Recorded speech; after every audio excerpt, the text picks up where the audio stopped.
Hello everyone, good evening everybody. So guys, airport authority of India air traffic controller का जो physics का portion था आपका तीनों शिफ्ट का, जहां पर काफी सारे स्टूडेंट्स की क्वेरी है और मैंने आपको बोला भी था कि गाइस उसके ऊपर आप लोगों को परेशान होने की जरूरत नहीं है। मैं खुद ऑब्जेक्शन करूंगा, पूरी टीम खुद ऑब्जेक्शन करेगी। अतुल सर ने मॉर्निंग में दिन में आप लोगों को बताए होंगे मैथमेटिक्स के, और अभी मैं आप लोगों को पूरे फिजिक्स के क्वेश्चंस बता रहा हूं। तीनों शिफ्ट में टोटल 90 क्वेश्चन है फिजिक्स के, और उसका मैंने ब्लूप्रिंट भी तैयार किया है आप लोगों के लिए कि इस बार कैसे एटीसी के पैटर्न के अंदर हमको बदलाव देखने को मिला, और इस बदलाव से हम सभी लोगों ने सीखा, इस लर्निंग्स ली कि कैसे हमें अगला वाला एटीसी जो है वो बेहतर तरीके से अटेम्प्ट करना है। आप देखोगे एकदम से चीजों को यहाँ पे चेंज कर दिया गया। जब मैंने पूरे पेपर की एनालिसिस करी तो देखा यूनिट एंड डायमेंशन, जो कि एक बहुत बेसिक टॉपिक होता है, यहां से पहली शिफ्ट में 3 क्वेश्चन आए हुए हैं, दूसरी में 4 और 3 क्वेश्चन यहाँ से।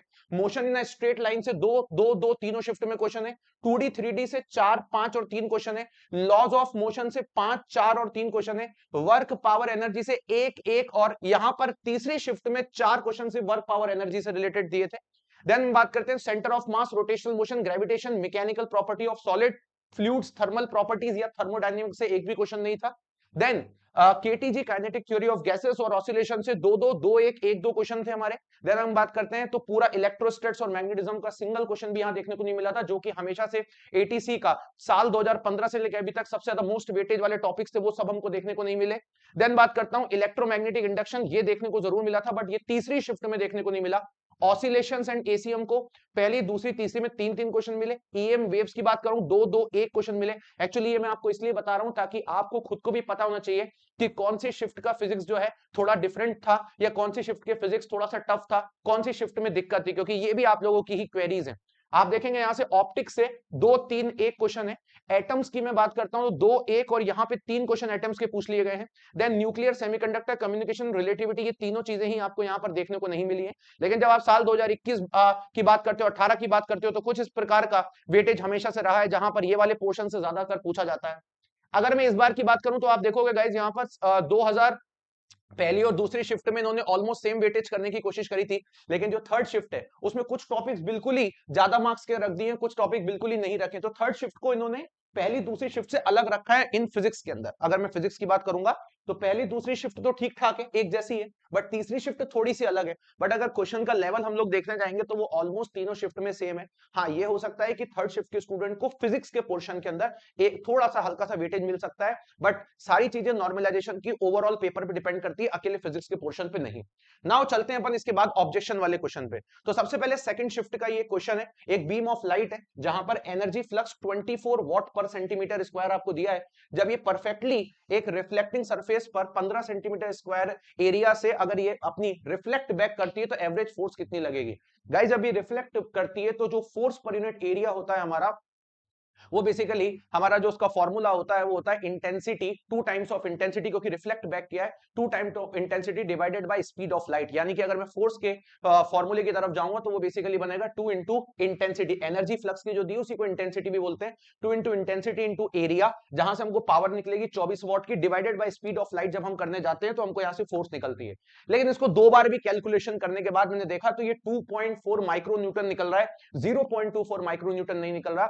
और एक बात, ऑलरेडी इस क्वेश्चन के ऊपर ऑब्जेक्शन मेरे एंड से जा चुका है, टीम के एंड से with proof each and everything जा चुकी है। तो अगर आप लोगों ने ऑब्जेक्शन नहीं भी किया है, या आप लोगों को लगता है कि हम कैसे करेंगे, हमें डॉक्यूमेंट्स दे दीजिए, तो सबको ऑब्जेक्शन करने की जरूरत नहीं होती है। अगर पूरे पेपर में एक भी ऑब्जेक्शन विथ वैलिड प्रूफ के साथ अगर डल जाता है तो वो सभी के लिए हेल्पफुल होता है, सबको अलग अलग अलग अलग करने की जरूरत नहीं होती है। तो इस पे ऑलरेडी ऑब्जेक्शन हमारे एंड से जा चुका है, आपको इसमें घबराने की जरूरत नहीं है। अब आता है एक दूसरा क्वेश्चन जो कि शिफ्ट 1 का क्वेश्चन है, राइट। तो शिफ्ट 1 के क्वेश्चन की अगर मैं बात करता हूं तो आप देखोगे ये क्वेश्चन हमारा प्रोजेक्टेड हॉरिजॉन्टली मोशन में प्रोजेक्ट किया था। तो पर्टिकुलर ये क्वेश्चन हमको ये बताता था, अच्छा ये क्वेश्चन नंबर 20 लिखा है, हो सकता है किसी जिस बच्चे से मैंने रिस्पॉन्स शीट लिखा उसके में 20 हो, किसी बच्चे के में कुछ और हो। तो मैं क्वेश्चन ही पढ़ के बता देता हूं। एक बॉल को इन्होंने हॉरिजॉन्टली प्रोजेक्ट किया, जैसे सपोज मैं पर्टिकुलर पर्सन हूं, मैंने इसको हॉरिजॉन्टली प्रोजेक्ट किया है, और इसको मैंने प्रोजेक्ट किया 20 मीटर पर सेकंड की स्पीड से, और वो भी एक पर्टिकुलर पॉइंट से जिस पॉइंट के कोऑर्डिनेट 0,10 मीटर देके रखे। तो आप देखोगे यहां पर अगर मैं इस पॉइंट पे खड़ा होता हूं, यहाँ पे एक्स एक्सिस पर 0 है, ठीक है, और वाई पे 10 है, तो इस पॉइंट से इसको मैंने हॉरिजॉन्टली ऐसे प्रोजेक्ट किया है। लेकिन मुझे भी पता है जब ये आगे जाएगा तो ग्रेविटी के ऊपर से एक फोर्स लगेगी, जिस वजह से ये एक इस तरीके का मोशन प्रोवाइड करेगा, एक पैराबोलिक मोशन को, ये जो पैराबोलिक ट्रिजेक्टरी को ये पाथ करने की कोशिश करेगा। अब इसकी इनिशियल वेलोसिटी 20 मीटर पर सेकंड दी थी, 10 मीटर की हाइट से इसको छोड़ा हुआ है। आपसे पूछा जा रहा है कितनी दूर गिरेगा अपने इनिशियल पोजीशन से, मतलब मान लेता हूं ये यहां कहीं गिरता है, ये एक्स डिस्टेंस है, तो कितना गिरेगा। तो यार यहां पर यही पूछा हुआ है, आप देख सकते हो the ball strikes the ground at a point x comma 0 where x का वैल्यू कितना होगा, और जी आपको बोला है 10 मीटर पर सेकंड स्क्वायर। थोड़ा सा छोटा दिख रहा होगा क्योंकि जो रिस्पॉन्स शीट में क्वेश्चन आता है वो ऑलरेडी बहुत ज्यादा फट चुका है ना, मतलब उसकी उसके रेजोल्यूशन ही बहुत इतने अच्छे नहीं थे, तो इसी वजह से। बट हाँ, तो यार अगर हम लोगों को कल को ये चीज देखनी हो तो सबसे पहले मैं आपको बताता हूँ, जितनी हाइट से हम लोग छोड़ते हैं उसका फॉर्मूला होता है हाफ जी टी स्क्वायर, और जब हाफ जी टी स्क्वायर होता है तो यहां से हम लोगों ने टाइम कैलकुलेट किया, आप देखोगे एस की वैल्यू 10 लिखी हुई है, ठीक है, then half, then GT, T का वैल्यू मैंने कैलकुलेट किया तो √2 सेकंड्स आया, ये मेरा एक्चुअली टी का वैल्यू है। टी मतलब क्या, कितने टाइम में ये यहाँ पे पहुंचेगा। अब आती है इसके बाद की बात, तो डिस्टेंस कितना ट्रेवल किया, तो एक्स की वैल्यू जो है वो लीनियर वेलोसिटी के टर्म्स में हम लोग देखते हैं, that is called u into T, तो ये 20√2 निकल के आता है, तो एक क्वेश्चन आपको यहाँ पर ये रॉन्ग लग रहा है।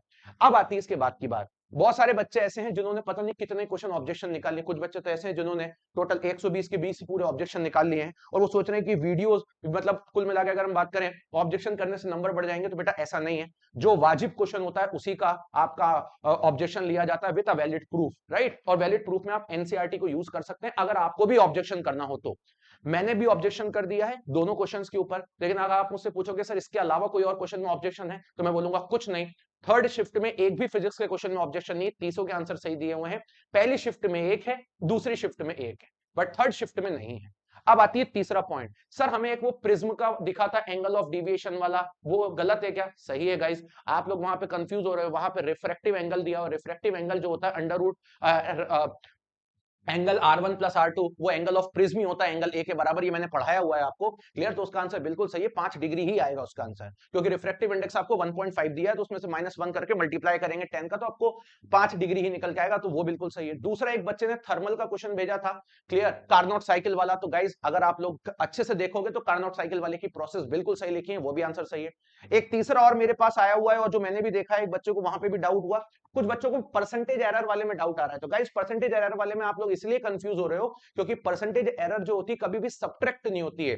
अगर आपका डिवीजन है, मल्टीप्लिकेशन है, तो एरर हमेशा ऐड ही होंगी, वो सब्ट्रैक्ट नहीं होंगी, तो उनको हमेशा ऐड ही करना है, इसलिए परसेंटेज एरर वाले में आप लोगों को डाउट आ रहा है।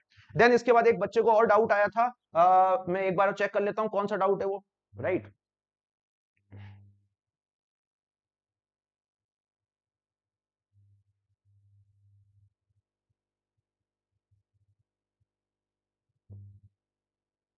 एक बच्चे को ये पता नहीं कौन सी शिफ्ट का क्वेश्चन है, शीला वाला है क्वेश्चन, ठीक है, तो शीला वाला क्वेश्चन जो है, ठीक है, उसमें किसी बच्चे को डाउट है कि कोई सी शिफ्ट का हो सकता है, एग्जैक्टली शिफ्ट याद नहीं आ रही है, ये भी बोल देता हूं, ये भी कैलकुलेटेड है, इसमें भी किसी तरीके का ऑब्जेक्शन नहीं।